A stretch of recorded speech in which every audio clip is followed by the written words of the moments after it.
దేవుని పరిశుద్ధమైన నామానికి మహిమ ఘనత ప్రభావాలు కలుగునుగాక. ఇళ్ళు మీరు కూడా ఆమేన్. మనం ఘనపరుస్తుంది రాజాతిరాజు, ప్రభుల ప్రభు, విశ్వాంతరాళానికి అధినేత, నిర్మాత, అలాంటి గొప్ప దేవుడిని మనం ఆరాధిస్తున్నాం. ఆయనకు ఒకసారి చప్పట్లు కొడదాం గట్టిగా. హల్లెలూయ, హల్లెలూయ, హల్లెలూయ, హల్లెలూయ. మీ అందరికీ వందనాలు. దేవుడు మిమ్మల్ని దీవించి ఆశీర్వదించును గాక. Praise the lord. వాక్య ధ్యానం కొరకు అపొస్తలుడైన పౌలు తన ప్రియ కుమారుడైనటువంటి తిమోతికి వ్రాసినటువంటి మొదటి పత్రిక తిమోతి యొక్క వ్యక్తిగత క్షేమాన్ని, ఆధ్యాత్మిక ఆశీర్వాదాన్ని ఆశించినటువంటి దైవజనుడైనటువంటి పౌలు వ్యక్తిగతంగా పర్సనల్ అడ్వైజర్స్, వ్యక్తిగతమైన సూచనలు, సలహాలు ఇచ్చాడు. ఇవి నేను చదివినప్పుడు నా వ్యక్తిగతంగా నేను అన్వయించుకున్నాను. నాకెంతో ఆశీర్వాదకరమైంది. పౌలు అంతటి వాడు, సేవలో నలిగిపోయిన వాడు, ఎన్నో కష్ట సుఖాలు, ఇరుకు ఇబ్బందులు, అనుభవాలు పోగు చేసుకున్నవాడు ఒక మాట చెప్పాడంటే దానికి చాలా విలువ ఉంటుంది. అంత గొప్ప దైవజనుడైనటువంటి పౌలు తిమోతికి అద్భుతమైన సూచనలు ఇస్తున్నాడు. పవర్ఫుల్ అడ్వైజెస్, శక్తివంతమైన సలహాలు, సూచనలు, ఆశీర్వాదకరమైన సలహాలు ఇస్తూ ఉన్నాడు. అది మనందరికీ చాలా అత్యవసరమైంది. రెండు విషయాలు నేర్చుకున్నాం. శనివారం పగలు ఒక విషయాన్ని చెప్పాను. ఈ ఆత్మీయ పోరాటంలో సాగుతున్న నీవైనా నేనైనా ఎట్లా పడితే అలా వెళ్ళకూడదు. మంచి మనస్సాక్షితో పోరాడాలి. చెప్పండి, దేనితో? గట్టిగా చెప్పు. నీ నోటిని దేవుని కొరకు వాడు. పురుషులు కూడా చెప్పాలి.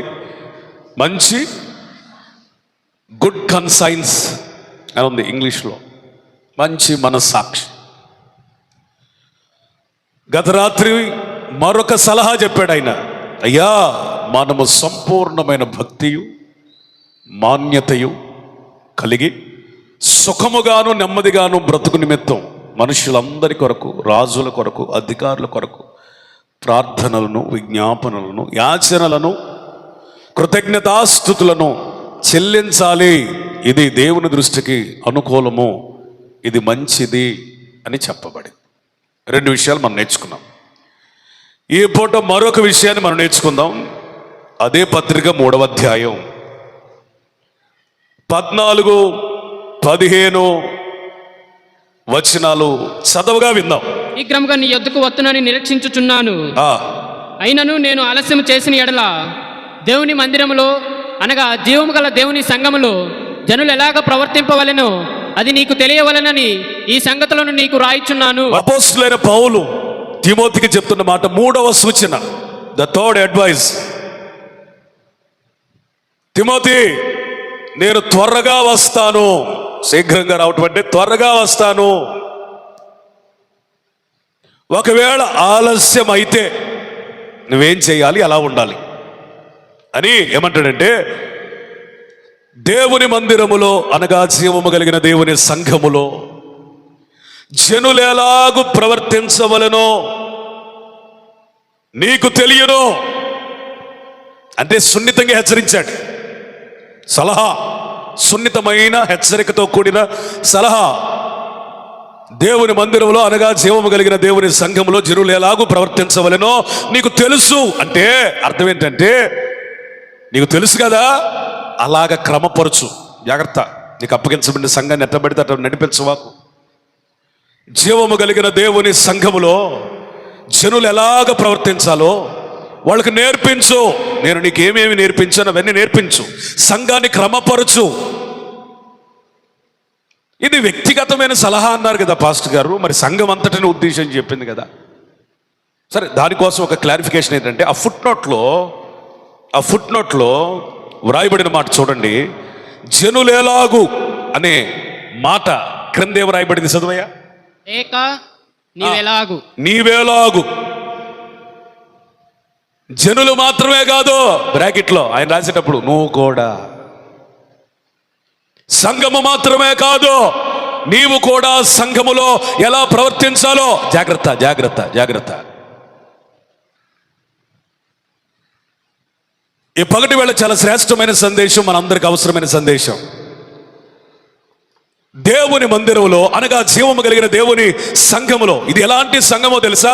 సత్యమునకు స్తంభమైన సంఘం. స్తోత్రం చెప్పండి. హల్లెలూయా. నీవు గాని నేను గాని సత్యమై ఉన్న దేవునికి ఆధారమైన వారం. దీని అర్థం ఏంటి తెలుసా? ఒక సంఘం నిలబడాలి అంటే చెప్పండి చెప్పండి, ఎవరు దానికి పిల్లర్స్? మనమే. నీ ప్రవర్తనను బట్టి సంఘం నిలబడిద్ది, నీ చెడిపోయిన ప్రవర్తన బట్టి సంఘం చెడిపోయింది. You can affect this church. నువ్వు ఈ సంఘాన్ని ప్రభావితం చేయగలవు, అది మంచిగానైనా చెడుగానైనా. ఆ శక్తి నీకుంది, ఆ శక్తి నీకుంది. ఒకవేళ ఆత్మచేత నింపబడి సరి అయిన ప్రవర్తన కలిగి ఉంటే మరి కొంతమందిని నిలబెట్టగలుగుతావు. ఆమేన్.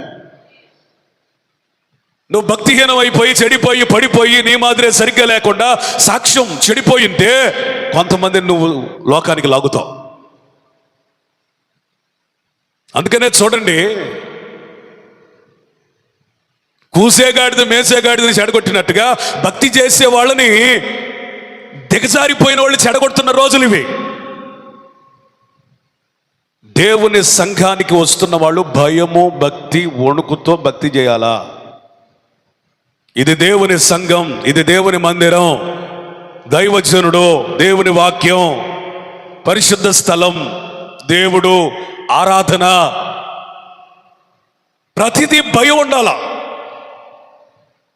భయం లేని భక్తి వ్యర్థం. నీ భక్తిలో ఏమి మిళితం అవ్వాలి చెప్పండి? ద ఫియర్, హోలీ ఫియర్, పరిశుద్ధ భయం ఉండాల. దేవుడు అంటే భయం ఉండాలా? ఆయనంత గొప్ప దేవుడో ఎరిగి ఉన్నవారు దేవునికి భయపడతారు అంతే. దేవుడు అంటే భయం లేదనుకో, మందిరంలో ఇష్టానుసారంగా ప్రవర్తిస్తారు. అర్థమైందా?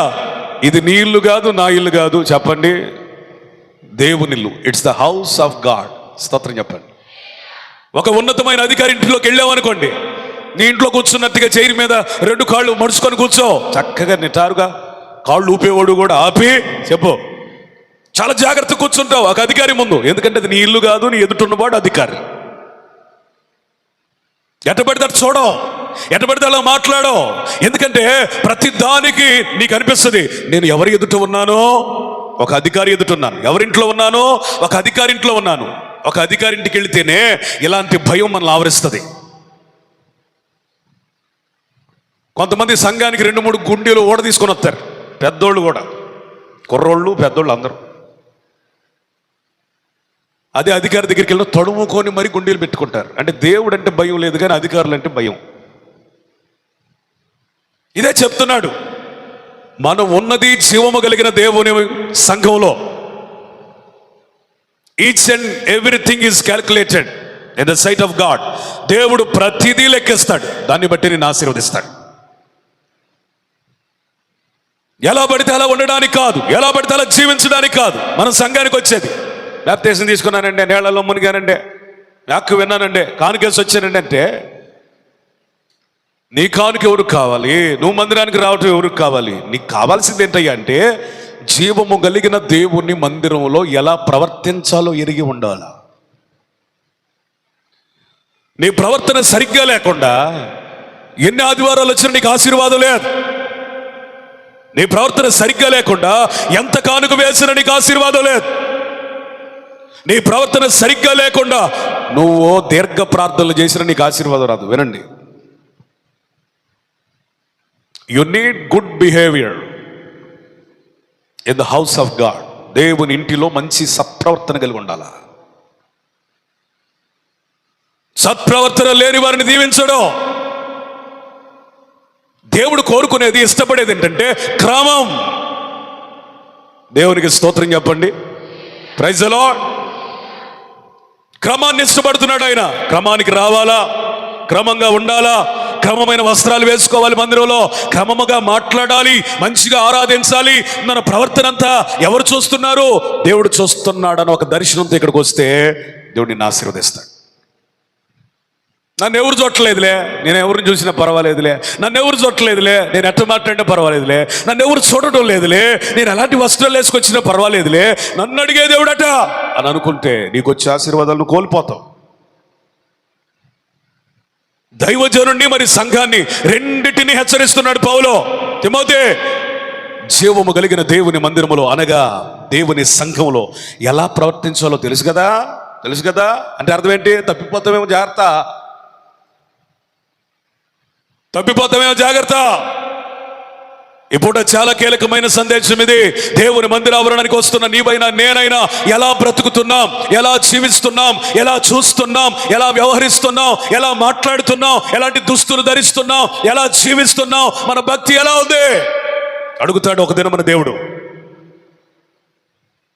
52 ఆదివారాలు రావటం మంచిదే కానీ మందిరానికి వచ్చిన నీవు ఎలాగో ప్రవర్తిస్తున్నావు? How is your behaviour? What about your character? నీ వ్యక్తిత్వం గురించి ఏంటి?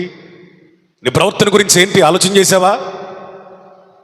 నీ ప్రవర్తన పాడైపోతే నీకు రావలసిన ఆశీర్వాదాలు రావు. ఒకసారి హగ్గై గ్రంథంలో చూస్తే వాళ్ళని హెచ్చరిస్తున్న మాట ఏంటో తెలుసా? మీరు ఇల్లు కట్టుకుంటున్నారు, పొలాలు వేస్తున్నారు, మంచి వస్త్రాలు కప్పుకుంటున్నారు, మంచి ఆహారం తీసుకుంటున్నారు, కానీ దేని మీద మీకు నిర్లక్ష్యం ఎక్కువైందంటే మందిరమును నిర్మించుటలో నిర్లక్ష్యం. ఒకవేళ దేవుని చేత ప్రేరేపించబడి ఏ దైవజనుడైనా వెళ్ళి అబ్బాయి మంచి ఇల్లు కట్టుకుంటున్నారు, దేవుని ఇల్లు సంగతి ఏంటి? మంచి వస్త్రాలు వేసుకుంటున్నారు, దేవుని ఉపకరణాల సంగతి ఏంటి?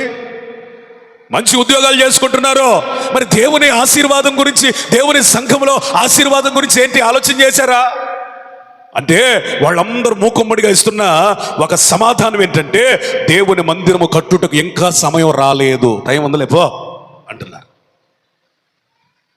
అప్పుడు దేవుడు తన ప్రవక్త అయిన హగ్గైని ఆత్మచేత నింపి ఇశ్రాయేలు ప్రజలు ఎదుట నిలబెట్టి మందిరమును కట్టుటకు సమయం ఇంకా రాలేదు, సమయం ఇంకా రాలేదంటున్నారు. ఆలోచన చేసుకోండి, మీ ప్రవర్తన గురించి ఆలోచన చేసుకోండి. కడుపు నిండా తింటున్నారు కదా, ఎక్కడైనా ఆకలి తీరినటువంటి పరిస్థితి మీకు కనబడిందా? ఈ రోజున భక్తిని విడిచిపెట్టి దేవుని మందిరం గురించి నిర్లక్ష్య స్వభావం కలిగిన వాళ్ళ జీవితంలో వాళ్ళు 4 కాదు 5 పూటలు తిన్నా వాళ్ళ కడుపు నిండదు, సంతృప్తి ఉండదు. There is no satisfaction in their lives. వాళ్ళ జీవితాల్లో సంతృప్తి అనుభవించరు. అర్థమైందా? దేవుని నమ్మకంగా భక్తి చేసేవాడు, దేవుని మందిరంలో జాగ్రత్తగా తన ప్రవర్తన కాపాడుకునేవాడు ఎట్లా ఉంటాడు తెలుసా? పేదలాజర్ లాగా బల్ల మీద పడు రొట్టె ముక్కలు కూడా అతనికి తృప్తినిస్తాయి. చప్పట్లు కొడదాం గట్టిగా, కొద్దిగా పర్వాలేదు. హల్లెలూయా. కడుపు నిండా తిన్నా ఆకలి తీరనివాడు ఎవడయ్యా అంటే దేవుని సన్నిధిలో ప్రవర్తన బాగోనివాడు. కొంతమంది తింటారు, బలమైన ఆహారమే తింటారు, ఎప్పుడు చూసిన నీరసం అయ్యారు, నీరసం, నిస్సత్తువ, శక్తి లేదు, బలం లేదు. Think about your attitude towards the temple of God. దేవుని సన్నిధిని గురించి, ఆయన ప్రసన్నతను గురించి, ఆయన ఎడల నువ్వు కలిగి ఉన్న భయభక్తుల గురించి నీ ప్రవర్తన ఎట్లా ఉంది దేవుని ఎదుట చూసుకో. చాలా మందికి రోగాలు ఎందుకు అంటే రోగం వచ్చిన ప్రతి ఒక్కరు భక్తిహీనుడని నేను చెప్పట్లా, సబ్జెక్టు నేనేం చెబుతున్నానో దాని గురించి ఆలోచన చేయండి.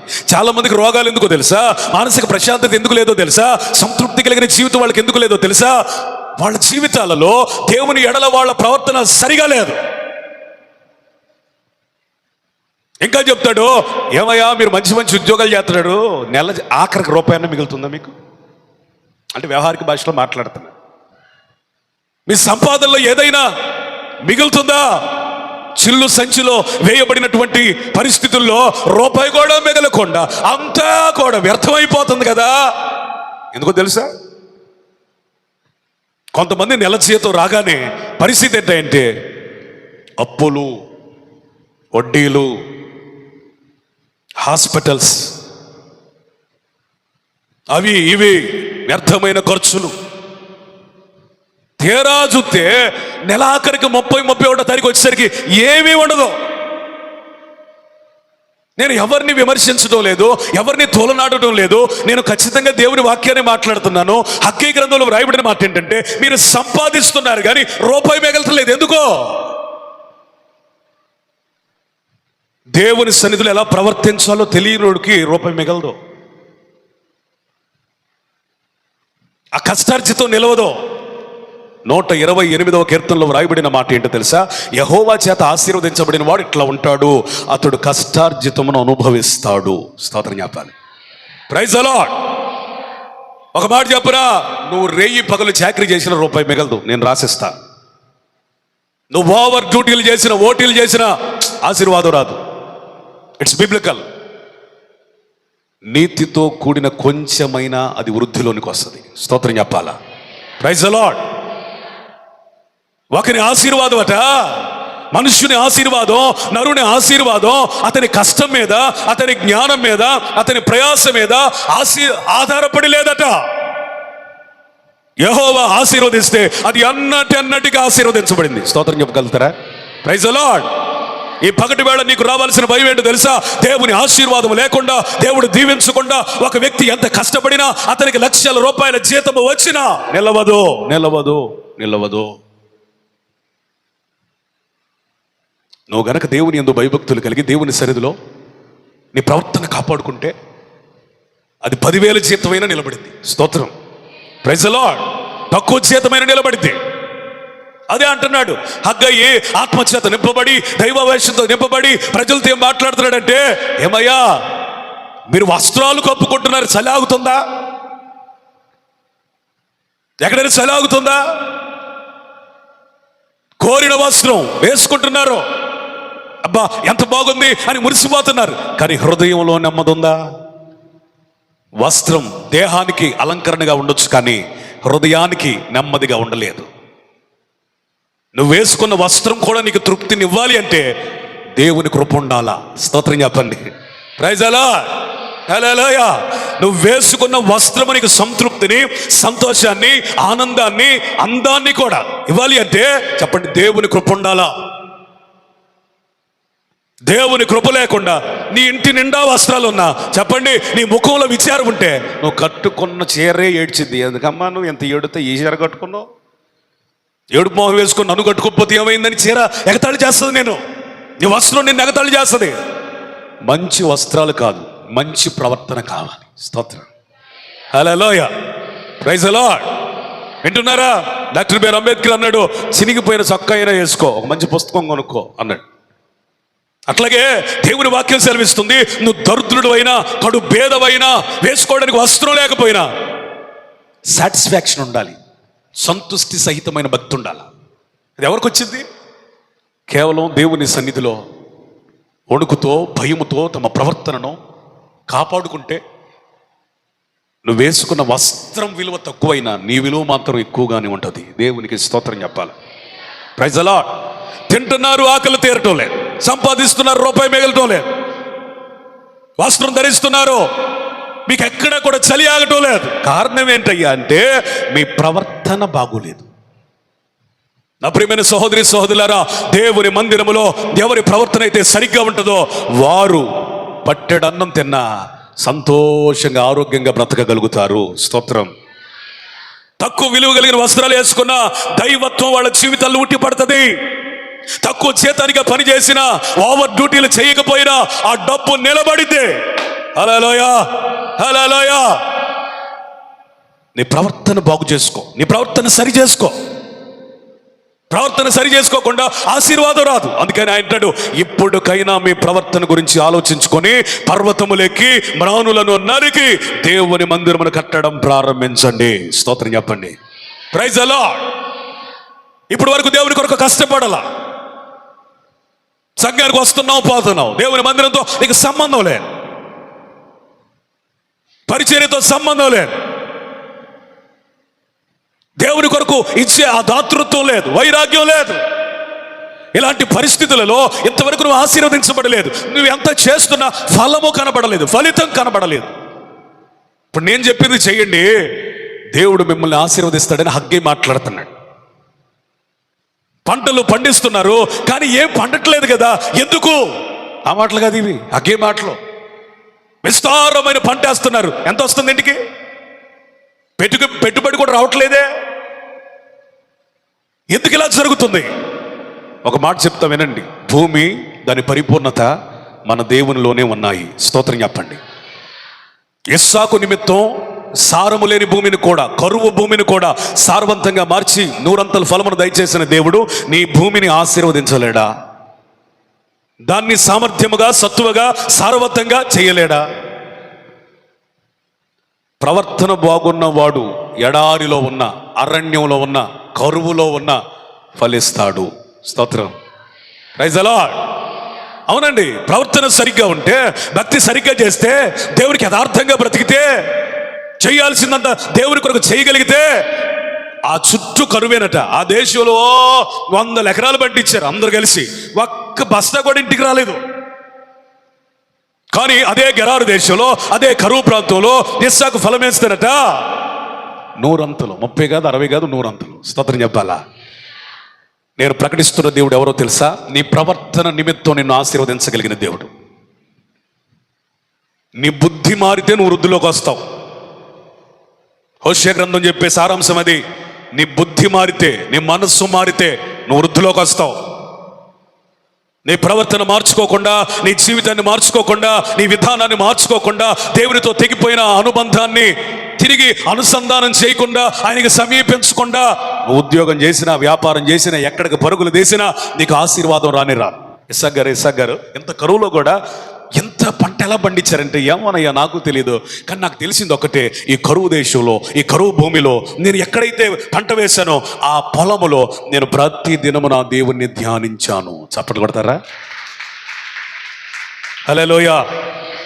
పొలం నీ సంఘం, పొలం నీ ఆఫీస్, పొలం నీ ఉద్యోగ స్థలం, పొలం నువ్వు పనిచేయు స్థలం, పొలం నీ ఇల్లు. నువ్వెక్కడున్నా ఒకే యాటిట్యూడ్ ఉండాలి. దైవ ధ్యానం. స్తోత్రం. దైవభక్తిని సాధకం చేసుకో. శపించబడ్డావా? ఎక్కడ శపించబడ్డావో నాకు తెలియదు, కానీ అక్కడ ఇది మొదలుకొని ఆశీర్వాదం ఆరంభమగునుగాక. హగ్గై గ్రంథంలో దైవజనుడు ప్రవక్త ఏమని చెప్తున్నాడు తెలుసా? మీరు ఆలయము కట్టుటకు పూనుకుంటున్నారు కాబట్టి దేవుడు మీతో వాగ్దానం చేస్తున్నాడు, ఇది వరకు మీరు ఆశీర్వదించబడలేరు. కష్టపడ్డారు, పని చేశారు, వస్త్రం ధరించారు, తిన్నారు, తాగారు, ఇల్లు కట్టుకున్నారు, మీకు సంతోషం లేదు. అయితే మీరు ప్రవర్తన మార్చుకున్నారు కాబట్టి దేవుడు మీకు ఒక వాగ్దానం చేస్తా ఉన్నాడు. ఇది మొదలుకొని నేను మిమ్మును ఆశీర్వదిస్తాను. చప్పట్లు కొడతారు గట్టిగా, గట్టిగా. హల్లెలూయా, హల్లెలూయా. దేవునికి స్తోత్రం చెప్పండి. తిమోథీ, జీవము కలిగిన దేవుని సంఘములో నీవెలాగ ప్రవర్తిస్తున్నావో చూసుకో. అహరోను, దేవుడు నన్ను కొండ మీద ఉండడానికి పిలిచాడు, ఆయనతో ఉండడానికి. దేవుడు నన్ను రమ్మన్నాడు. మరి ఎన్ని రోజులు ఉంటానో నాకు తెలీదు, మరి ఆయన ఎప్పుడు పంపిస్తాడో. నేను వచ్చేదాకా ఇశ్రాయేల్ ప్రజలు నువ్వేం చేసుకోవాలా? చూసుకోవాలి. You are in charge. ఈ పాళ్యానికి నువ్వు ఒక ఇన్ఛార్జ్.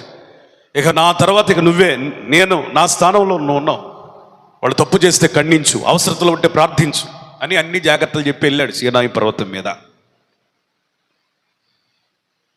బహుభారంగా ప్రార్థన చేస్తా ఉన్నాడు, దైవ దర్శనాన్ని చూస్తున్నాడు, దేవుని సన్నిధిలో ఎదుగుతున్నాడు, ఎన్నో విషయాలు నేర్చుకుంటున్నాడు, ముఖాముఖిగా దేవుని సన్నిధిలో గడపగలుగుతున్నాడు. పరిచర్య ఎలా చేయాలి, దేవుని సంఘాన్ని ఎలా కట్టాలి, ఆ తెరలు ఏం వాడాలి, ఉపకరణాలు ఏంటి, అన్ని వాట్ ఈస్ వాట్ మొత్తం నేర్చుకున్నాడు దేవుని సన్నిధి. అన్నం లేదు, నీరు లేదు, కానీ నేను పోతానయ్యా కిందకు పంపించు అని మోషే అనలా. దేవుడే పంపించాడు. మోషే చాలు కానీ మళ్ళీ వద్దులే కానీ, ఐగుప్తు నుండి నేను విడిపించి నీ చేత నడిపించబడిన ఈ ప్రజలు త్వరగా చెడిపోయారు, పో అని పంపిస్తే వేదనతో కొండ దిగుతున్నారు. దేవుడు పిలిచాడు కదా, సంతోషంగా ఎక్కి వెళ్ళిన వాడు సంతాపముతో దిగొస్తున్నాడు. సగం దూరం వెళ్ళేసరికి సంగీత వాయిద్యాలు వినపడుతున్నాయి, రకరకాల సంగీత వాయిద్యాలు. ఈ కొండ కింద కాచుకొని కూర్చున్నాడు యెహోషువ. మాయిగారు వస్తున్నారని ఆయనతో పాటు నడుస్తూ ఉన్నాడు. ఏమిటి ఈ సంగీతం అనుకుంటున్నాడు మోసే. అయ్యా యుద్ధం పేరియామో, యుద్ధం కాదు, సంతోషం కాదు, ఇది తేడాగా ఉంది, దీని మ్యూజిక్ తేడాగా ఉంది. ఈ సంగీతం మనం ఎప్పుడు వాయించలేదే, ఇది తేడాగా ఉంది, తేడా మ్యూజిక్, ఇది తేడా సంగీతం. దగ్గరికి వెళ్ళి చూస్తే ఏముంది, విగ్రహం పెట్టారు, దాని ముందు జనాలు ఎగురుతున్నారు, ఈ సంగీత వాయిద్యాల మధ్యలో నాట్యం ఆడుతున్నారు. జనులు చెడిపోయారు. ఎలా చెడిపోయారు? త్వరగా చెడిపోయారు. ఐగుప్తు దేశంలో రోషము కలిగిన దేవుడు 10 తెగుళ్ళు ఏ విధంగా జరిగించారో వీరు చూసినట్టుగా ఏ జాతి చూడలేదు. స్తోత్రం. బండ నుండి నీళ్లు తాగిన వాళ్ళు వీళ్ళు తప్ప ఎవరు లేరు. మారాను మధురంగా మార్చిన దేవుణ్ణి కలిగిన వీరు, పగలు మేఘ స్తంభంగా రాత్రి అగ్ని స్తంభంగా దైవ సాన్నిధ్యంలో నడిచిన వీరు, ఇంత గొప్ప నడిపింపులో ఇన్ని అద్భుతాలు, ఇన్ని మేళ్లు చూసిన వీరు త్వరగా దేవుని సన్నిధిలో ఎట్లా ఉండాలో అర్థం కాని పరిస్థితి. దేవుడు నీకు చాలా మేలు చేశాడు, కానీ మందిరంలో ఎట్ట బతకాలో నీకు అర్థం కావట్లేదు. ఒకటా రెండా? ఆయన చేసిన మేళ్ళు లెక్కించాలంటే నీ బ్రతుకు చాలదు, నీ జీవితం చాలదు. నీ ఎడల ఆయనకున్న తలంపులు లెక్కించాలని అనుకుంటే, కీర్తనకారుడైన దావీదు అంటాడు, నా ఎడల నీకున్న తలంపులు లెక్కించదని అనుకుంటున్నా నా వల్ల కావట్లేదయ్యా, అవి లెక్కకు మించి ఉన్నవి. స్తోత్రం చెప్పాలి గట్టిగా. ఎట్లున్నవి? లెక్కకు మించి ఉన్నవి, ఇసుక రేణువుల వలె ఉన్నవి, విస్తారముగా ఉన్నవి. భూమి కంటే ఆకాశం ఎంత ఉన్నతమో ఈ అల్పుడి ఎడల నీకున్న కృప అంత గొప్పగా ఉన్నది. స్తోత్రం. Praise the lord. ఏం మేలు చేయలేదు. ఎప్పుడైనా నీ ఆత్మతో అడుగు, నీ మనస్సుతో అడుగు, నీ ప్రాణంతో అడుగు, దేవుడు నీకు ఏ మేలు చేయలేదు. ఈ పాపంలో పడ్డావు, ఏ మేలు చేయలేదు. ఈ పనికి మళ్ళీ పనులు చేస్తున్నావు, ఏ మేలు చేయలేదు. ఈ విధంగా ప్రవర్తిస్తున్నావు, ఏ మేలు చేయలేదు. దేవునికి దూరంగా బ్రతుకుతున్నావు. ఆయన మేలు చేసి నువ్వు మదించావు. చెయ్యక కాదు, చేశాక మదించావు. నేను వాడే పదాలు కాదు ఇది. ద్వితీయోపదేశ కాండంలో మోషే ఇశ్రాయేల్ ప్రజలను ఉద్దేశించి ఆత్మచేతరేత్మడి మాట్లాడుతున్నాడు. నువ్వేదో గొప్పోడు అయిపోయి హృదయమున మదించి నీ దేవుడైన యెహోవాను మరిచెదవేమో, జాగ్రత్త. యెషూరూను అంటే యాకోబుకు మరొక పేరు. యాకోబు అంటే పర్సనల్ నేమ్ కాదు, ఇశ్రాయేల్ ప్రజలకు ఒక నేమ్. దేవుడు ఇచ్చిన పేరు. ఆశీర్వదించబడిన వాడా, తిరుగులేని వాడా అని అర్థం. ఎదుట ఎవడో నిలవలేడయ్యా. యెషూరూను అంటే అది అర్థం. నీ ఆశీర్వాదాల చేత క్రొవ్వి కాలు జాడించొద్దు. చాలా మంది ఆశీర్వదించబడిన తర్వాత కాలు జాడిస్తున్నారు. ఎవరికి? మనుషులకి మాత్రమే కాదు, దేవుడికి కూడా. దేవుడు కూడా ఒక అధికారి చెబితే వణుక్కుంటే చేస్తారు, కానీ దేవుడు చెబితే రేపు చేస్తాలే, ఎల్లుండి చేస్తాలే, రేపు వస్తాలే. చాలా జాగ్రత్త. అన్ని మేలులు, అన్ని అద్భుతాలు, అన్ని సూచక క్రియలు కళ్ళారా చూసి కూడా వీళ్ళు ఏమైపోయారంటే పాళెంలో చెడిపోయారు. ఏం ఆహారం నీకేం చెప్పాను, నువ్వేం చేసావు? జీవము కలిగిన దేవుని సంఘాన్ని నిలబెట్టడానికి బదులు పడేసేవేంటి? అయ్యా అయ్యా అయ్యా వీళ్ళనయ్యా నన్ను బలవంతం చేశారు, ఇంతకాలం నువ్వు సేవేట చేసావు, నాకు ఇప్పుడు అర్థమవుతుంది, వీళ్ళు నన్ను చంపేటట్టున్నారు విగ్రహం చేయకపోతే, అందుకనే నేను విగ్రహం చేయాల్సి వచ్చింది అన్నాడు. అప్పుడు మోషే అంటున్నాడు, అయిపోయింది, అది అయిపోయింది, యెహోవా పక్షమున ఉన్నవారు రండి అంటే ఎక్కువ శాతం వచ్చేసారట మోషే వైపు. కొంతమంది ఆగిపోయారు. విగ్రహాన్ని కాల్చండి, కాల్చారు, బూడిద వచ్చింది. బూడిద ఏం చేశారు? విభూదని రాసుకోవాలా, మింగేశారు, నీళ్ళల్లో పోసుకుని మింగేశారు. అన్యులైతే ఆ కాల్చిన బూడిదని నెత్తి మీద పెట్టుకుంటారు, నీవే దేవుడు అని. మన పితరులు ఏం చేశారు తెలుసా?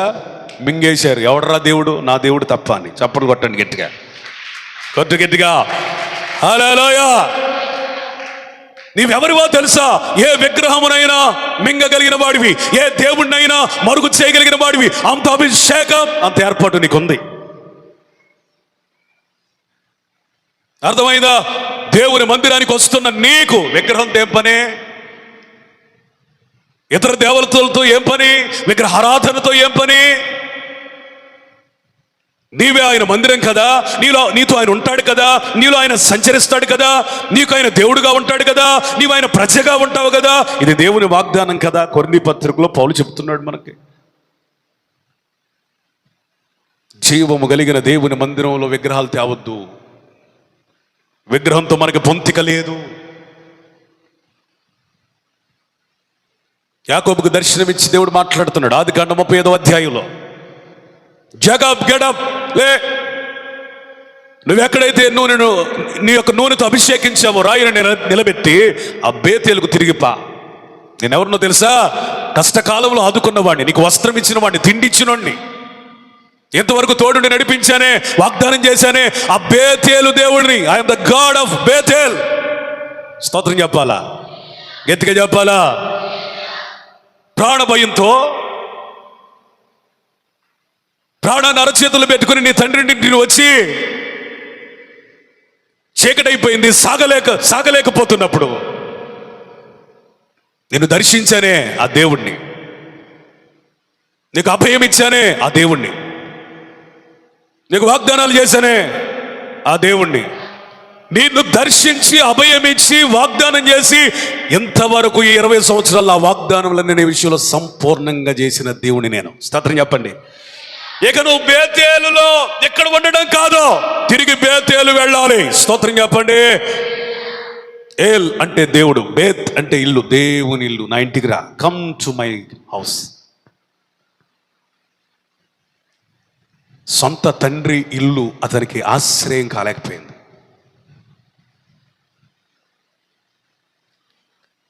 మేనమామ ఇల్లు తనకు ఆశ్రయం కాలేకపోయింది. ఎందుకంటే అక్కడ పరిస్థితులు దేవునికి తెలుసు. అప్పటికి అసూయపడుతున్నారు.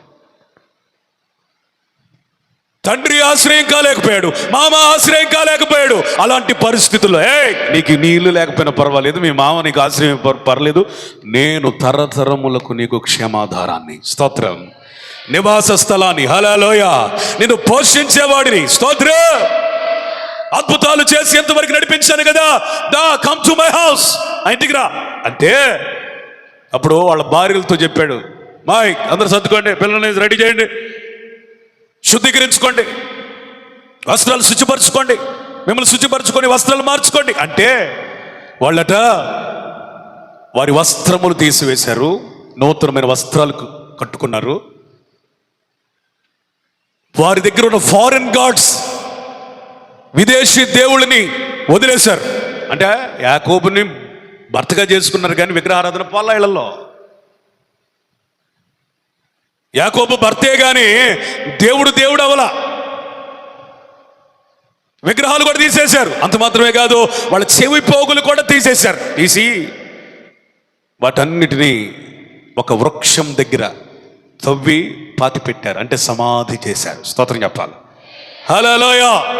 ఒక మాట వినండి, వారు తమ్మును తాము శుచిపరుచుకున్నారు బేతేలుకు రావడానికి. స్తోత్రం చెబుతారా? దేవుని మందిరానికి వచ్చేవాడు ఎట్టబడితే అట్ట రాకూడదు. నువ్వు రక్షించబడ్డావు, నీ ప్రవర్తన నువ్వు పరీక్షించుకున్నయ్యా, నీ మందిరానికి వస్తున్నానయ్యా, ఈ వారంలో నా చూపులు చెడిపోయినాయి, మాటలు చెడిపోయినాయి, ప్రవర్తన చెడిపోయింది, తప్పు దొర్లింది, సంథింగ్, నీ సన్నిధికి వస్తున్నాను, నన్ను పరిశుద్ధపరిచయ్యా. దేవుని మందిరానికి వచ్చేవాడు ఏం చేయాలా? చెప్పు. ఆ పాపిష్టి జీవితంతో రాకూడదు. మారు మనసు లేనివాడి సంగతి నేను మాట్లాడట్లా. రక్షించబడి బలలో చేయి వేస్తున్న మీతో నేను మాట్లాడుతున్నా. దేవుని మందిరానికి పోయేటప్పుడు ప్రార్థన ఉండాలా. ప్రార్థన లేకుండా ఏమి లేకుండా వచ్చి కూర్చొని ఇక సైతాను పని చేయడం తప్ప ఏముండదు. కొంతమంది వాళ్ళ ఆత్మను నడిపింపు ఎందుకు ఉండదంటే, వీళ్ళు ప్రార్థన చేసుకొని రారు, పాపం అంతా మొట్టు కట్టుకొని ఇక్కడికి వచ్చి కూర్చుంటారు. సరే వాకింగ్ చదువుతున్నప్పుడు అన్న పశ్చాత్తపడతారంటలేదు, వాళ్ళని వీళ్ళని దేవుని మందిరానికి వెళదాం అన్నప్పుడు వాళ్ళు తాము శుచిపరుచుకున్నారు. శుద్ధీకరణ. స్తోత్రం. మందిరానికి వచ్చి నువ్వేం చేయాలంటే నీ ప్రాణాత్మ దేహములను యేసు రక్తంలో కడుక్కోవాలి. వాక్యం చేత నన్ను కడుగని అడుక్కోవాలి. అంతేగాని పోలోమని వచ్చాను ఆదివారం, ఎన్నాను వాక్యం, వేసాను కానుక, తీసుకున్నాను ఆశీర్వాదం, అయిపోయింది, వచ్చే వారం కదేక. ఈ భక్తి మనకు అవసరంలా. శుచిపరుచుకున్నారు, వస్త్రాలు మార్చుకున్నారు. స్తోత్రం చెప్పండి. లోకంలో ఉన్నప్పుడు నీ వస్త్రం వేరు, ఇప్పుడు మందిరానికి వచ్చావు అంటే ఆదివారం గురించి నేను మాట్లాడట్లా, మందిరంలో ఒక సభ్యునిగా మారావు, సత్యానికి స్తంభంగా నీ ఉండాలి కదా. నీ వస్త్రాలు పరిశుద్ధులకు తగినట్లుగా ఉండాలి. స్తోత్రం చెప్పాలా? హల్లెలూయా. పరిశుద్ధుల నీతి క్రియలట పరిశుద్ధులకు తగినట్టుగా ఉండాలి వస్త్రాలు. అందుకనే తిమోతి పత్రికలో స్త్రీల వస్త్రధారణ గురించి రాశాడు. ఎలాంటి వస్త్రాలు వేసుకోవాలి స్త్రీలు? నిండైన వస్త్రాలు వేసుకోవాలి. స్తోత్రం చెప్పండి. Praise the lord. నిండైన వస్త్రాలు, ఒక ప్రతిష్ఠించబడిన వస్త్రాలు వేసుకొని రావాలి మందిరానికి. అర్థమైందా? పెట్రోల్ బంక్ వెళ్ళేవాడికి ఒక యూనిఫామ్ ఉంది, డాక్టర్కి ఒక యూనిఫామ్ ఉంది, లాయర్కి ఒక యూనిఫామ్ ఉంది, చివరికి హోటల్లో వడ్డించే వ్యక్తికి కూడా ఒక యూనిఫామ్ ఉంది. మరి రక్షించబడిన నీవు దేవుని మందిరానికి వచ్చేటప్పుడు ఏ బట్టలు పడితే వేసుకొని వస్తావా? దానికి ఒక ప్రతిష్ట లేదా? యాకోబు భార్యలు ఆ విధంగా చేశారు. నా తండ్రి ఏంటో ఉన్న ఈ వస్త్రాలు కాదు, నేను దేవుని మందిరానికి వెళ్తున్నాను కాబట్టి న్యూ గార్మెంట్, నూతన వస్త్రం. ఇంకా నీ వస్త్రాలు మారకపోతే ఎట్లా? పరిశుద్ధాత్ముడు దేవుడు నీకు అనుమతించని ఏ వస్త్రమునైనా తీసివేయడానికి సిద్ధంగా ఉన్నావా?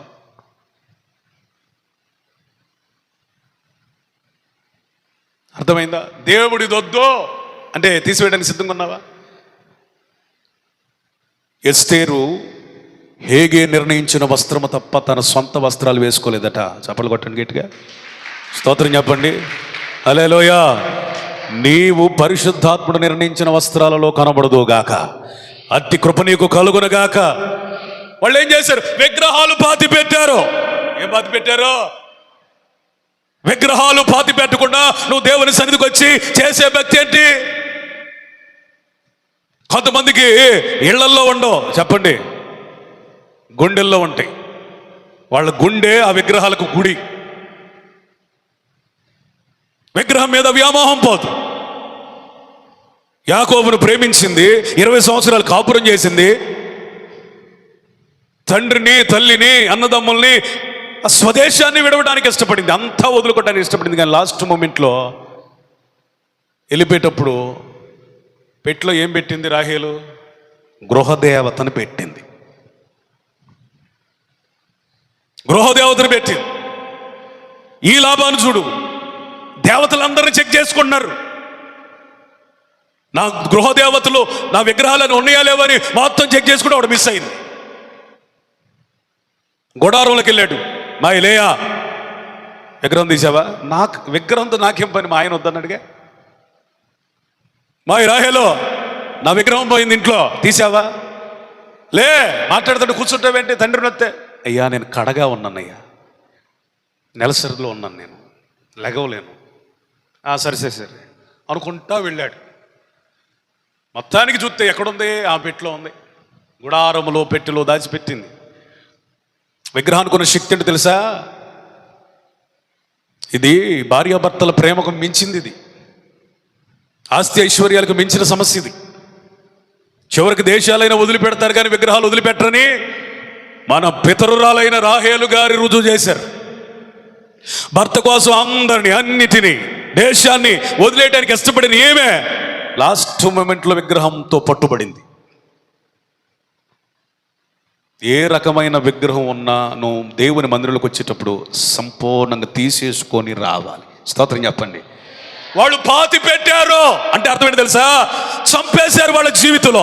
ఇక ఈ వస్త్రాలతో కానీ ఈ యొక్క విగ్రహాలతో కానీ మాకు సంబంధం లేదు. We are belongs to Bethel. మేము దేవుని ఇంటికి సంబంధించిన వారు, దేవునింటికి సంబంధించిన వారు, దేవుని పిల్లలు. వాళ్ళు పోగులు కూడా తీసేశారట. పోగులు తీసేటలో ఉన్న ఆంతర్యం ఏంటంటే, పాతకాలములో విగ్రహారాధికులు ఇప్పుడు కూడా ఉన్నారు, పాతకాలం ఏముంది కానీ విగ్రహారాధికులు ఆ పోగుల మీద కూడా వాళ్ళ దేవీ దేవతల బొమ్మలు, దానికి సంబంధించినటువంటి డిజైన్స్ పెట్టుకుంటారు. విగ్రహాల్లో కూడా ఏమున్నాయి? పోగుల్లో కూడా ఏమున్నాయి? విగ్రహాలు ఉన్నాయి. వాళ్ళు ముద్రించుకునే వాళ్ళు అట్లాగా. ఇప్పుడు కొంతమంది ఉంగరాలు చూడండి, మీరైతే జనరల్గా పెట్టుకుంటారు. హిందువులు ఉంగరాలు చూడండి, ఏకంగా ఒక దేవుడిని పెట్టేస్తారు. ఉంగరం మీద ఏం పెట్టేస్తారు? దేవుడిని పెట్టేస్తారు. వాళ్ళకి ఇష్ట దైవాన్ని పెట్టేస్తారు, దానికి సంబంధించిన ఒక గుర్తు పెడతారు. అంటే ఈ ఉంగరాలు కానీ, ఈ రింగులు కానీ, ఈ మెట్టెలు కానీ విగ్రహ సంబంధమైనవి, విగ్రహ సంబంధమైనవి. బంగారం ధరించొచ్చా ధరించొద్దా అనేది నీ సమర్పణ, కానీ ఇవి విగ్రహ సంబంధమైనదని దేవుని వాక్యం సెలవిస్తుంది. ముక్కు పొడక, చెవి పోగులు, వాటి మీద హిందూ డిజైన్స్, మెట్టెలు, తాళి బొట్టులు, ఆల్ దీస్ థింగ్స్ కనబడని విగ్రహారాధన. ఏంటి చెప్పండి, ఇదే కనబడని విగ్రహారాధన. రక్షించబడినటువంటి తల్లులారా, సహోదరులారా, వీటన్నిటిని మీరు తీసివేసుకుందురుగాక. స్తోత్రం, ప్రైజ్ ది లార్డ్. నీకు ప్రతిష్ఠ ఉంటే అసలు బంగారం తీసేయి, దాని గురించి నేను బలవంతం చేయట్లా. కానీ వీటినైతే, వీటిలో విగ్రహము ఉంది, ఆ గుర్తులలో విగ్రహం ఉంది. అలాంటి వాటితో మనకి సంబంధం లేదు. వాళ్ళ పోగులు అవన్నీ తీసేసి ఏం చేశారు తెలుసా, పాతి పెట్టారు. అంటే విగ్రహం అనేది పెద్దగా కనపడనక్కర్లేదు, మేము ధరించే ఆభరణాల మీద కూడా ఉండకూడదు. స్తోత్రం చెప్పాలి. ధరించే వస్త్రాల మీద కూడా ఉండకూడదు. హల్లెలూయా. షీనారు వస్త్రాన్ని ఎందుకు తప్పు పట్టాడు దేవుడు అంటే, షీనారు వస్త్రం అనేది it's not only a garment, అది వస్త్రం మాత్రమే కాదు, ఇట్స్ రిలీజియన్, అది మతపరమైనది, జాతీయను సూచించేది. ఆ షీనారు వస్త్రం మీదట అలనాటి కాలాల్లో వాళ్ళ దేశంలో ఉన్న దేవుళ్ళ విగ్రహాలు, ఆ రాజు విగ్రహం, ఆ జాతీయతను కూర్చున్నటువంటి ముద్రలు ఉండేట. నిజమైన దేవుణ్ణి, జీవము కలిగిన దేవుణ్ణి వెంబడిస్తున్న నీకు వస్త్రాల మీద కూడా సాతాను సంబంధమైన గుర్తులు ఉండడానికి వీలు లేదు. ఎందుకు ఈ పని చేశావు ఆకాన్? దేవుడు దేన్ని ఊరికి వద్దనమాట, సరదా కాదు ఆయనకి. దాంట్లో ఆయన ద్వేషించేదేదో, అసహించుకునేదేదో ఉంటుంది. నిన్నెడిపితే ఆయనకేం వచ్చింది? మనల్ని సంతోష పెట్టడానికి 2025 సంవత్సరాల క్రితం ఈ భూమి మీదకి వచ్చి ఆయన సంతోషం లేకుండా బ్రతికాడు. స్తోత్రం. సంతోషాలన్నీ చంపుకున్నాడు. చివరికి ఎంతగా విధేయుడయ్యాడు దేవుని కంటే మరణము పొందునంతగా. దేవుడు దేన్నైనా నిన్ను తీసేయమన్నాడంటే, చేసేయమన్నాడంటే అది నీ క్షేమం కొరకే. స్తోత్రం చెప్పండి. Praise the lord. హల్లెలూయా. అందుకని ఇవన్నీ తీసి వస్తారట. చూడండి చూడండి చూడండి, దేవుని భయం ఆ పట్టణముల మీద, వారు ఎక్కడైతే అడుగు పెట్టారో ఆ ప్రజల మీద, వారి చుట్టూ కమ్ముకొనగా, యాకోబును కానీ, యాకోబు భార్యలు కానీ, యాకోబు పిల్లలు కానీ, యాకోబుకున్న సంపాద్యం మీద కానీ శత్రువు అనేవాడు చెయ్యి వేయకుండా దైవ భయం ఆవరించింది. చప్పట్లు కొడతారా? కొట్టు గట్టిగా, కొడితే కొట్టు గట్టిగా. హల్లెలూయా. నువ్వు సత్ప్రవర్తన కలిగి ఉంటే నిన్ను చూస్తే అపవాదికి భయం కలుగుతుంది. ఆమేన్, ఆమేన్. నీ పిల్లల చుట్టూ అగ్ని ప్రాకారం వేయబడింది. హల్లెలూయా. నీ ఇంటి చుట్టూ అగ్ని ప్రాకారం వేయబడింది. హల్లెలూయా. అయ్యగారు నాకు నిద్ర పట్టట్లేదు, ప్రార్థన సరి చేసుకో. పేడ కళ్ళు వస్తున్నాయి, భక్తి బాగు చేసుకో. భయం వస్తుంది, ఏం భయం? నీలో ఉన్నవాడు లోకంలో ఉన్నవారి కంటే గొప్పవాడు అంటే ఆయన లేకపోతే భయం రాకేం వచ్చింది? న్యూస్ చూసారా? అంటే మామూలుగా యూట్యూబ్ న్యూస్లో వస్తున్నాయి కదా, ఈ 2025 నవంబర్ నెలలో ఎవరు వస్తున్నారు చుట్టాలు? ఎప్పుడేంటి చూడలేదా? ఏలియన్స్ వస్తున్నారంట. ఎవరు? గ్రహాంతరవాసులు ఈ భూమి మీదకి వస్తున్నారంట. ఎవరెవరు? గ్రహాంతరవాసులు. అంటే మన గ్రహంలో కాకుండా పక్క గ్రహాల్లో ఉన్నవాళ్ళు వస్తున్నారంట. ఎప్పుడు? ఈ నవంబర్కి. హ్యాపీ క్రిస్మస్ చూద్దామని. ఒకటి, దేవుడు మనిషిని తప్ప ఈ ప్రపంచంలో ఎవరిని పుట్టించలేదు. It's 100% truth. మనిషి తప్ప దేవుని చేత చేయబడిన ఏ మానవుడు కానీ, ఈ జంతుజాలం కాకుండా ఇంక ఏ జీవులు కానీ లేవు. ఒకవేళ ఏలియన్స్ ఉన్నారా లేరా, గ్రహాంతరవాసులు ఉన్నారా లేరా అని నన్ను అడిగితే నేను చెప్పే సమాధానం ఏంటంటే, ఉంటే ఉండొచ్చు. పడిపోయిన ఈ సైతానుగాడు ఆడు ఊరనే ఉండడుగా, వెళ్తా వెళ్తా పరలోకంలో దూతలందరినీ కొంతమందిని తీసుకుని వెళ్ళాడు. వాళ్ళు ఎక్కడెక్కడ ఒక చోట ఉన్నారా? భూమి మీద ఉన్నారు. చెప్పండి. మధ్యాకాశంలో కూడా ఉంటున్నారు. మధ్యాకాశం అంటే వాతావరణంలో, వాయుమండలంలో ఉన్నారు, తిరుగుతున్నారు. హైవేల మీద కూడా ఉంటున్నారు. అందుకే విగ్రహాలు కడుతున్నారు పెద్ద పెద్దవి, చూసారా? హైవేల మీద వాడు లేని స్థలం ఏది లేదు. ఆడు గ్రహాలు కూడా దాటి వెళ్ళగలడు. ఆడికి ప్రజెంట్ ఆ స్వేచ్ఛ ఇచ్చాడు దేవుడు. అంటే ముందుంది ముసలి పండుగ అంటారు కదా, అప్పుడు దాకా ఆగాడు. ఆడు గ్రహాల్లో వేరే గ్రహంలో కూడా ఉండగలుగుతాడు. ఆడు ఒకవేళ ఉన్నారు అంటే కనుక వాళ్ళు ఎవరై ఉంటారు? దేవుడి చేత సృష్టించబడిన వాళ్ళు అయితే కారు. మరి ఎవరై ఉంటారు? పడిపోయిన దేవదూతలు. ఎవరు చెప్పండి? పడిపోయిన దేవదూతలే. వాళ్ళే దురాత్మలై రకరకాల రూపాల్లో ఉంటారు. వాళ్ళే ఏలియన్స్గా రావచ్చు. ఒకళ్ళు వస్తే ఏమైందట? ఏమైంది? యేసు రక్తంలో కడగబడిన నిన్ను నన్ను ఆడేం చేయలేడు. స్తోత్రం చెప్పాలి. Praise the lord. యేసు రక్తంలో కడగబడి ఆత్మచేత నింపబడి దేవుని మందిరంలో సత్ప్రవర్తన కలిగి భక్తి చేయుచున్న ఎవరిని ఏ ఏలియన్ ఏమీ చేయలేడో. స్తోత్రం చెప్పాలా. భూమి మీద ఉన్న సంఘానికి ఎవ్వడికి అధికారం ఇవ్వలేదండి దేవుడు. దీన్ని గుండెల్లో పెట్టుకొని ధైర్యంగా భక్తి చేయి. నీ మీద ఎవరికి కూడా అధికారం దేవుడు ఇవ్వలేదు. ఏ అపవాదికి దేవుడు అధికారం ఇవ్వలేదు. ఏ అంధకారానికి దేవుడు అధికారం ఇవ్వలేదు. ఏ చీకటి శక్తులకు అధికారం ఇవ్వలేదు. అవసరమైతే ఒకవేళ ఉన్నవి అనుకుంటే ఏలియన్స్ కూడా మన మీద అధికారం లేదు. స్తోత్రం చెప్పండి. ఒకవేళ ఎవరినైనా చంపినా హాని చేసినా ఎవరికి చేస్తారు? యేసు ప్రభు నమ్ముకోనోడికి ధైర్యం ఉంటుంది. వాడి మీద చేయటానికి ధైర్యం ఉంటుంది. మనల్ని ముడితే దేవుని కంట్లోనే ఏలు పెట్టినట్టు. యాకోబు ప్రతిష్ట తెలియజేస్తోంది. దేవుని మందిరానికి వెళ్ళేటప్పుడు ఒక ప్రతిష్ట కలిగితే అట్లాంటి జీవితాల చుట్టూ దేవుని అగ్ని ప్రాకారం వేయబడుతుంది. స్తోత్రం చెప్తారా? గట్టిగా మంచిగా చెప్తారా? హల్లెలూయా, హల్లెలూయా. చాలా విషయాలు ఉన్నాయి. దేవుని మందిరం ఎట్లా బ్రతకాలి, ఎలా ప్రవర్తించాలి. ఏలి అనే ఒక గొప్ప దైవజనుడిని దేవుడు అభిషేకించాడు. సేవకు పిలిచి యాజకునిగా మార్చాడు. తన తరంలో సేవ బాగానే జరిగింది. కానీ వాళ్ళ పిల్లలు ఎప్పుడైతే సేవ చేయటం ఆరంభించారో ఆ సేవ పాడైందండి. ఎందుకంటే తండ్రికి ఉన్న దైవాశక్తి, ప్రార్థనా జీవితం, ఆ అభిషేకం, ఆ దైవ భయం వీళ్ళకి లేదు. అందుకని షిలోహును దేవుని ఇంటిగా వాళ్ళు చూడలేరు. వాళ్ళ పెత్తనాలు కొనసాగించడం ప్రారంభించారు. ఎంత బరి తెగించారు దేవుని మందిరంలో ప్రవర్తించడంలో. వాళ్ళు ఎంత బరి తెగించి ప్రవర్తించారంటే గుడారముల యొద్ద పరిచర్య చేయుటకు వచ్చిన పరిశుద్ధమైన స్త్రీలతో వ్యభిచరించారు. పరిచర్య చేసే స్త్రీలతో ఏం చేశారు? వ్యభిచారం చేశారు. లొంగ తీసుకున్నారు వాళ్ళని. అంత మాత్రమే కాదు, బలులు అర్పించడానికి వచ్చిన ప్రజల భక్తిని పాడు చేశారు.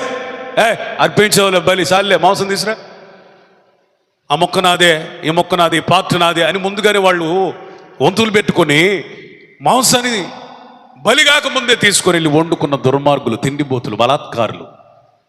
వారి గురించి వ్రాయబడిన మాట, వారు దుర్మార్గులయ్యారు, దేవుని ఎరుగని వారయ్యారు. తెలియదంటే తెలియక కాదు, ప్రార్థన తెలుసు, వాక్యం తెలుసు, అన్నీ తెలుసు. కానీ ఏముందిలే దేవుడు, ఏముంది దేవుడు అంటే దేవుడు ఏం దేవుడు? ఇంత చేసావు, ఏమన్నా అయిందా నాకు? ఏం అవ్వలేదుగా అని ఇష్టారాజ్యంగా చేశారు. దేవుని మందిరంలో ఎలాగ ప్రవర్తించాలో తెలియలేదు. ఏలీతో దేవుడు మాట్లాడుతున్నారు, అబ్బాయి ఏలీ, నువ్వు వాళ్ళని గద్దించట్లా, నాకంటే నువ్వు ఎక్కువ ప్రేమిస్తున్నావు నీ కుమారుల్ని, చాలా జాగ్రత్త. ఒక మాట చెప్పాడు చూడండి, 1 సమూయేలు 2వ అధ్యాయం 31వ వచనం.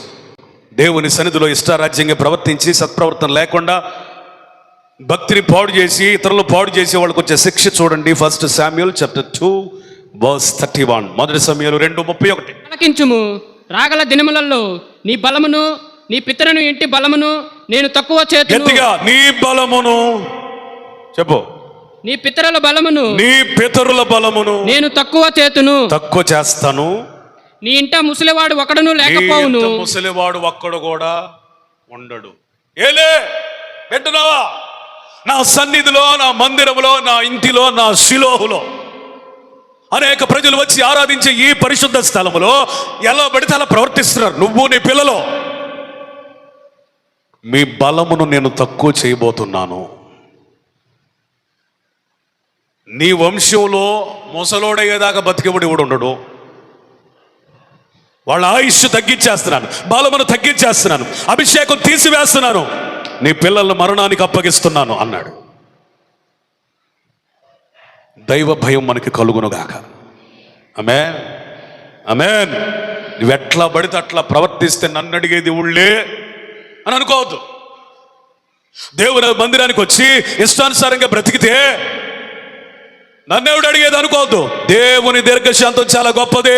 అది హద్దు దాటితే, దాన్ని కూడా నువ్వు సవాలు చేస్తే ఎవరికైనా ఒకటే శిక్ష. వాళ్ళ బలము తగ్గిపోద్ది, వాళ్ళ అభిషేకం కొట్టివేయబడింది, వాళ్ళ ఆయుష్ తక్కువైపోయింది. వాళ్ళు భూమి మీద లేకుండా దేవుడు ఏం చేస్తాడు? మరణానికి అప్పగిస్తాడట. వింటున్నారా? దేవునితో, దేవుని సన్నిధితో, దేవుని ఇంటితో చెలగాటం ఆడకూడదు. అక్కడ బలాత్కారము పనికిరాదు, అధికారాలు రాజకీయాలు ప్రవేశపెట్టకూడదు. చాలా జాగ్రత్తగా ఉండాలి దేవుని సన్నిధిలో. వీళ్ళు ఎంత పాడైపోతా ఉంటే సమూయేలు దేవుని సన్నిధిలో ఎంత భయం కలిగి ఉన్నాడు తెలుసా? అతడు దేవునికి భయపడి దైవజనునికి పరిచర్య చేస్తున్నాడు. స్తోత్రం చెప్పాలా? దేవునికి భయపడి దేవునికి దగ్గరగా బ్రతుకుతున్నాడు. హల్లెలూయా. దేవునికి భయపడే నా తల్లి నన్ను ఎందుకు ప్రతిష్ఠించిందో అర్థం చేసుకొని దేవుని మందిరంలో మందస్థానికి సమీపంగా బ్రతుకుతున్నాడు. హల్లెలూయా, హల్లెలూయా. శామ్యూయల్, నాకు వీళ్ళెవరితో మాట్లాడాలని అనిపించట్లా, ఎందుకంటే అందరూ నన్ను అగౌరవపరిచేవారే. నువ్వు అక్కడవే నన్ను గౌరవపరుస్తున్నావు, నీతో నేను మాట్లాడతా అని సమూయేలుతో మాట్లాడడానికి ఇష్టపడి సమూయేలును ఆ దేశమునకు యాజకునిగా చేసి దాను మొదలుకొని బెర్షెబా వరకే ప్రవక్తగా మార్చి రాజులను అభిషేకించగలిగిన అభిషేకమును కృపనిచ్చి, ప్రవక్తలలో ప్రార్థనా పరుల్లో సమూయేలు వంటి వాడు లేడు. మోసే సమూయేలు రెండు కళ్ళు లాంటి వాళ్ళు ఇశ్రాయేలీలకి. అంతటి ఔన్నత్యాన్ని మోసే తర్వాత సమూయేలుకే ఇచ్చాడు. చప్పట్లు కొడతారా పురుషులో? హల్లెలూయా, హల్లెలూయా, హల్లెలూయా. మోసే తర్వాత అంత లెజెండరీ లీడర్ ఎవరయ్యా అంటే Samuel. Is a great prophet. రాజులను అభిషేకించాడు. నా ప్రియమైన సహోదరి సహోదరులారా, దేవుని మందిరంలో మనల్ని ఉంచాడు, బ్రతికే కృపనిచ్చాడు. ప్రార్థన చేయాలా, పరిశుద్ధంగా బ్రతకాలా, వాక్యాన్ని ధ్యానించాలా, దేవుని సన్నిధిలో తగ్గించుకొని పరిచర్య చేయాలా, ఆయన సన్నిధిలో భయముతో వణుకుతో మన పరిశుద్ధతని సంపూర్తి చేసుకోవాలి. ఎట్లా పడితే అట్లా ఉండకూడదు, ఏది పడితే అది మాట్లాడకూడదు, ఎలా పడితే అలా జీవించకూడదు. ప్రతిదీ ఆయన చూస్తున్నాడు. వీరులాగా శూరులాగా యుద్ధ రంగంలోకి వెళ్ళి మందసాన్ని తీసుకుని వెళ్ళారు. మందసం దగ్గర గడపరు కానీ మందసాన్ని తీసుకుని వెళ్ళారు. వాడి జాగీరా ఏమనుకుంటున్నాడు దేవుని సన్నిధి అంటే? తీసుకొని వెళ్ళిపోయి ఇక అక్కడ పెడితే కుదిరిద్దా? దేవుని కృప వచ్చిద్దా? దేవుని బలం అక్కడ పనిచేసిద్దా? నో, రివర్స్ గేర్లో కొట్టింది. మందసాన్ని బట్టి శత్రువులకు అపజయం కాదు, ఆ మందసం తెచ్చిన ఏలి కుమారులే ఓఫ్ని ఫినెహాసులు ఇద్దరు అదే చోట చనిపోయారు. వింటున్నారా? దేవుని మందిరంలో ఎలా బ్రతకాలో తెలియాలా? చాలా విషయాలు ఉన్నాయి. కొరింథీ సంఘం ఎలాంటిదంటే it's the church of full of disorder. క్రమశిక్షణ లేని సంఘం అది. కొరింథీ సంఘం ఏంటిదండి? క్రమం లేని సంఘం. ఏమైనా ప్రార్థన తక్కువ అంటే బ్రహ్మాండంగా ప్రార్థన చేస్తారు. వాక్యం తెలియదంటే అబ్బో పాస్టర్లకే వాక్యం చదువుతారు. నేనన్న మాటలు కాదు, పౌలు అన్న మాటలు.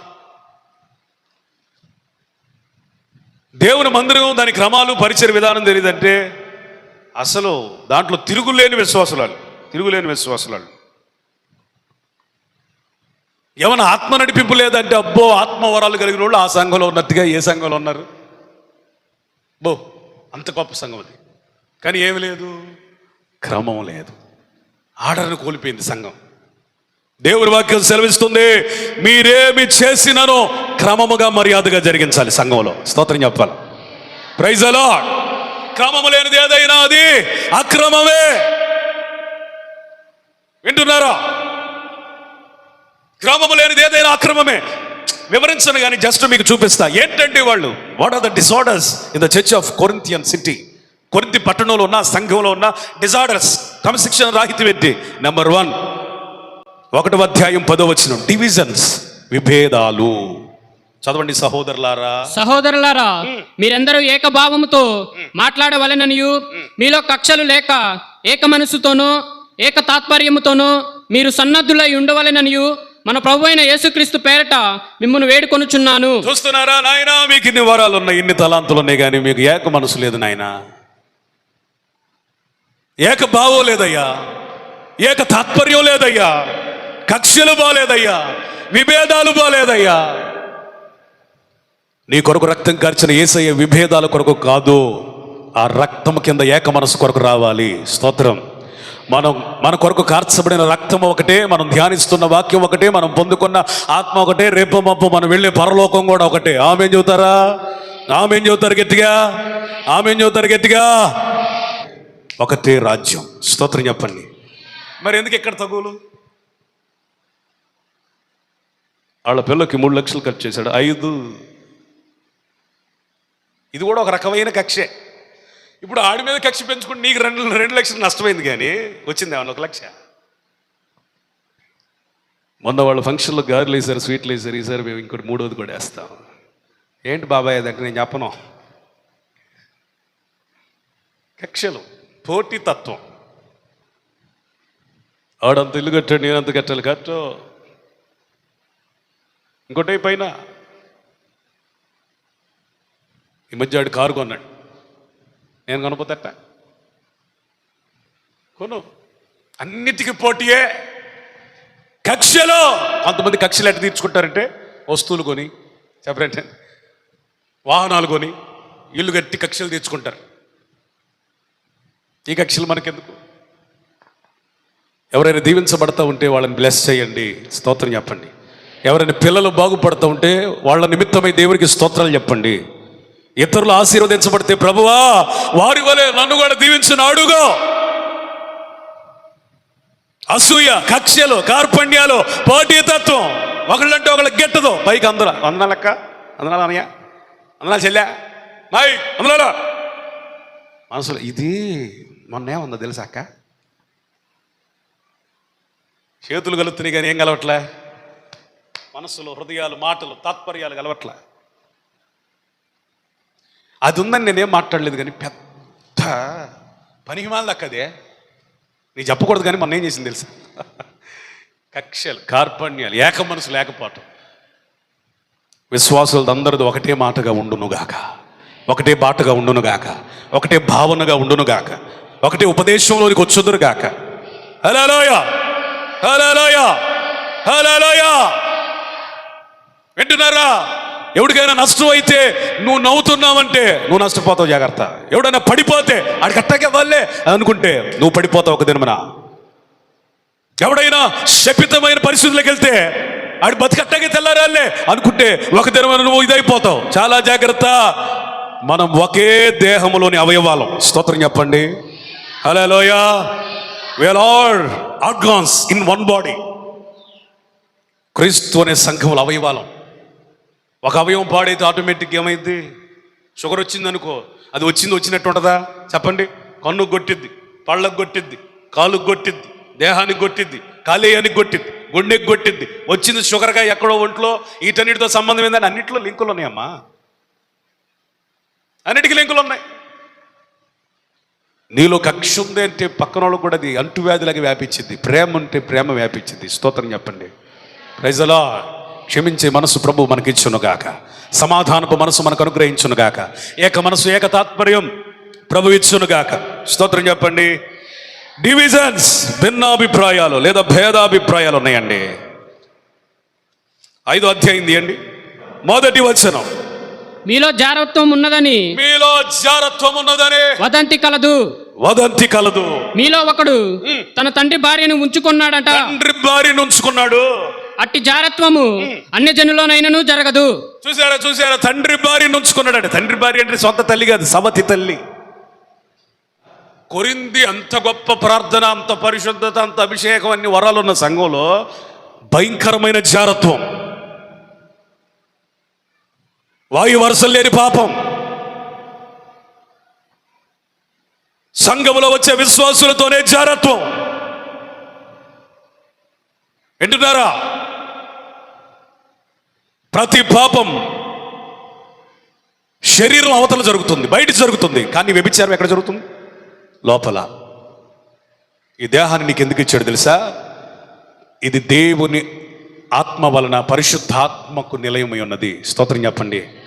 నీ దేహము దేవుని వలన ఎవరికి నిలయమై ఉన్నది? పరిశుద్ధాత్మకు. This is the house of holy spirit. ఎవరు నివసించాలనుకుంటున్నారు మన లోపల? పరిశుద్ధాత్ముడు. ఇలాంటి పరిశుద్ధాత్ముడు నివసించుటకు మన దేహాన్ని మాటలో, చూపులో, ప్రవర్తనలో, జీవితంలో, ఒంటరితనంలో, 100 మందిలో ఎలా కాపాడుకోవాలి, ఎంత పరిశుద్ధపరచుకోవాలి, ఎంత శుద్ధీకరించుకోవాలి. పరిశుద్ధతలో నుండి అతి పరిశుద్ధతలోనికి వెళ్ళవలసిన ఈ చివరి దినాల్లో ఇంకా జారత్వం, ఇంకా వ్యభిచారం, ఇంకా పాపం, ఇంకా అక్రమ సంబంధం, ఇంకా వాయువరస లేని జీవితం. కొరింథీ సంఘంలో ఉన్న డిజార్డర్ ఏంటంటే వ్యభిచారం.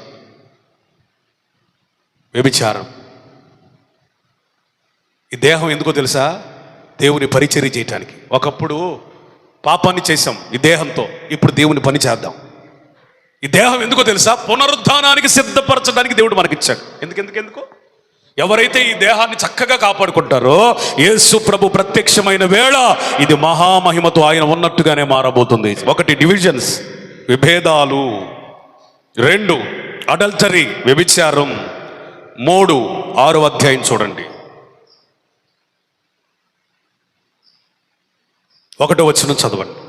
మీలో ఒకనికి మరి ఒకని మీద వ్యాజ్యమాడినప్పుడు వాడు పరిశుద్ధుల ఎదుట గాక అనీతిమంతుల ఎదుట. వివాదాలు. ఆదివారం బాగానే వస్తారు, పెద్ద మూసుకేసుకొని, పెద్ద బైబిల్ పెట్టుకొని, పెద్ద ప్రార్థన చేసి. గొడవలు అంటే స్తోత్రం అంటే గొంతు రాదు, కానీ గొడవలు అయితే వాళ్ళ గాన ప్రతిగానాలు వినాలండి. బాబా బాబా. ఈ మూల నుంచి ఆ పక్కూరు నిమ్మగడ్డ వారి పాలన కూడా వినపడింది. కొంచెం గాలి వెళ్తే అట్ట గట్టి కరుతారు. వివాదాలు, తగులు, వివాదాలు ఘనతను తగ్గిస్తాయి. వివాదాలకి దూరంగా ఉండుట ఘనతకి కారణమైందట. స్తోత్రం చెప్తారు. ఒకవేళ గొడవ పడితే సత్యం కోసం గొడవపడు, పనికి మాలిన విషయాల కొరకు కాదు. గొడవలు, కొంతమంది గొడవలు అంటే భలే ఇష్టం అండి. కొంతమందికి గొడవలు ఎప్పుడవుతాయా చూద్దాం. గొడవలు ఎప్పుడవుతాయా చూద్దాం. వాళ్ళకి అదొక ఎంటర్టైన్మెంట్. ఎటు సినిమాలు, సీరియల్ మానేశారుగా కొంతమంది. ఇవన్నా కొంచెం ఎంటర్టైన్మెంట్ ఉంటుందని. పిచ్చిమాలోకాలు. గొడవ అయితే వీళ్ళంత నీతిమంతులు ఎవరు ఉండరు, తీర్పు తీర్చడానికి వస్తారు, దిగిపోతారు. మేము న్యాయం చెప్పమంటారా? నేను చెబుతాను. ఇక వీళ్ళంత పవిత్రులు, పరిశుద్ధులు, నిష్కల్మషులు ఎవరు ఉండరు. భార్యాభర్తలు గొడవ అయిందంటే దూరిపోతారు మధ్యలో. నేను చెబుతాను న్యాయం, నువ్వు చేసిన తప్పు, నువ్వు చేసింది రైట్.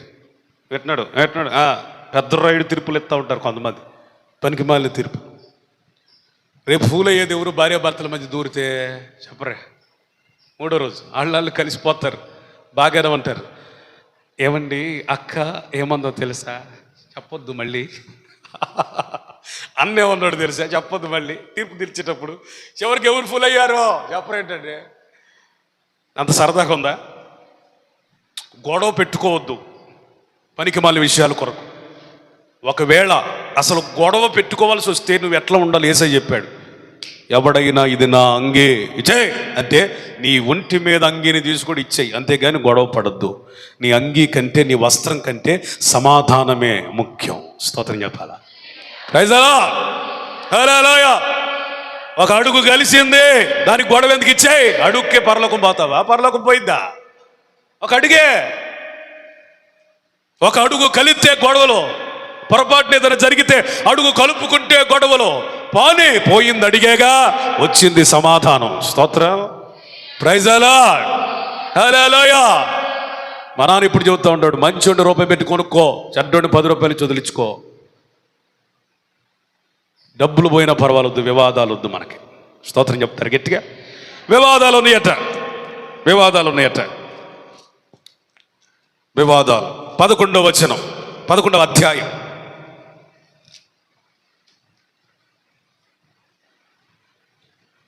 5వ వచనం చదువు. ఆ పురుషుడు తన తలను అవమానపరచును, ఏ స్త్రీ తల మీద ముసుగు వేసుకొనక ప్రార్థన చేయను లేక ప్రవచించును, ఆ స్త్రీ తన తలను అవమానపరచును. వింటున్నారా? చాలా మంది భక్తి పరులేరంట, కానీ ముసుగు కట్ చేశారంట. ఇప్పుడు సంఘాలు ఏమవుతుంది? ఫ్యాషన్ ఎక్కువైపోయి చెప్పండి, ముసుగులు తీసేస్తున్నారు.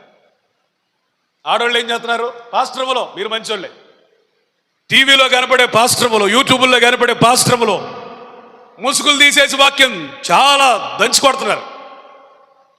పౌలు అంటున్నాడు, ముసుగు వేసుకోవాలి. నువ్వు ప్రవచించిన, బోధించిన ఏం వేసుకోవాలి? ఫారిన్ కల్చరు లేకపోతే ఇంకొకళ్ళ కల్చరు ఆ కొరింథీ సంఘంలో ఉంది ఆ తగువు ఎప్పుడన్నా మనం బైబిల్ స్టడీలో మాట్లాడుకుందాం. కానీ ఇప్పుడైతే ఒకటి, మన భారతదేశ సంస్కృతిలో కూడా ముసుగేసుకొని ఉందా లేదా? భారతదేశ సంస్కృతిలో కూడా ముసుగేసుకునేది ఉందా లేదా? ముసుగు ఎందుకు వేసుకుంటారు తెలుసా?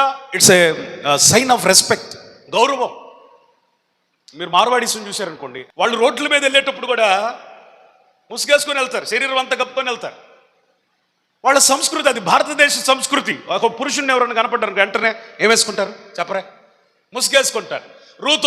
రిబ్కా ఉంది, ఇస్సాకును చూడగానే ఏం వేసుకుంది? మన ఇశ్రాయేలీలు కూడా ఏం చేశారు చెప్పండి? ముసుగేసుకున్నారు. వాళ్ళు ఎవరో చేశారు, వీళ్ళు ఎవరో చేయట్లేదంటే నీ మనసులో లేదు. ముసుగెందుకు? జుట్టు కనపడాలి. కొంతమంది బ్యూటీ పార్లర్కి వెళ్తుంది ఎందుకు? మెరుపులన్నీ ఎందుకు? మరి ముసుగేసుకుంటే ఎవరికి కనపడతాయి? అది తీసేస్తే అందరూ చూస్తారు. కనపడాలి, జుట్టు కనపడాలి జనాలకి. అర్థమైందా? నిండుగా ముసుగేసుకోవటం నీ యొక్క దీనత్వానికి, తగ్గింపుకి సూచన. స్తోత్రం చెప్పండి.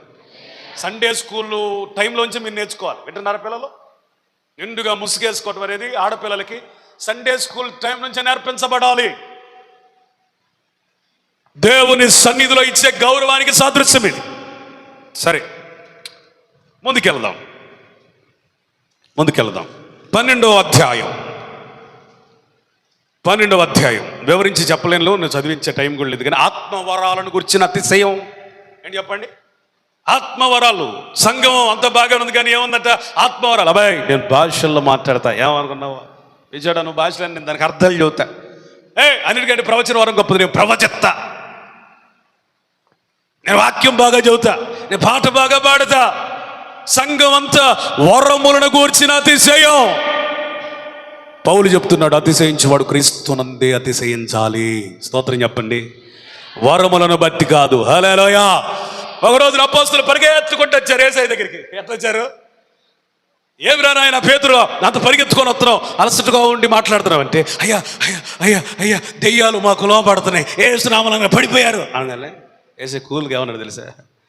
దెయ్యాలు మీకు లోబడుతున్నామని సంతోషపడద్దు, జీవ గ్రంథంలో మీ పేర్లు వ్రాయబడ్డాయి, దాన్ని బట్టి స్తుతించండి. కొట్టి చప్పట్లో హల్లెలూయా హల్లెలూయా. ప్రార్థన చేయగానే దెయ్యం పడిపోయింది, దెయ్యం వెళ్ళిపోయింది, విడుదల కలిగింది, రోగాలు స్వస్థపడ్డాయి. ఇదేం అతిశయం, ఇదేం ఆనందం. మన పేర్లు జీవ గ్రంథంలో ఉన్నాయి. This is the heavenly Joy. స్తోత్రం. గ్రేటర్ జాయ్, గొప్ప ఆనందం ఏంటంటే మన పేర్లు ఎక్కడ ఉన్నాయి? విశ్వాసులారా, మీకు ఏ వరం ఉన్నా ఏ వరం లేకపోయినా ఒకదాన్ని బట్టి సంతోషించండి, నా పేరు జీవ గ్రంథంలో రాయబడింది. స్తోత్రం చెబుతారా? హల్లెలూయా. My name in the book of life. నా పేరు జీవ గ్రంథంలో ఉంది. ఏ వరమును బట్టి మనకు సంతోషం కలగకుండా ఉండును గాక. వరములకు ఆధారమైన దేవుని యందే మనకి సంతోషము కలుగును గాక. స్తోత్రం. అదేవిధంగా 15వ అధ్యాయం చదవద్దు, చెప్తా, ఇంటికి వెళ్ళి చదువుకోండి. ఇక పునరుద్ధానం లేదని చెబుతున్నారు కొంతమంది. పనికి వాళ్ళు ఏం చెబుతున్నారు చెప్పండి? పునరుద్ధానం లేదంటున్నారు. డిసార్డర్స్.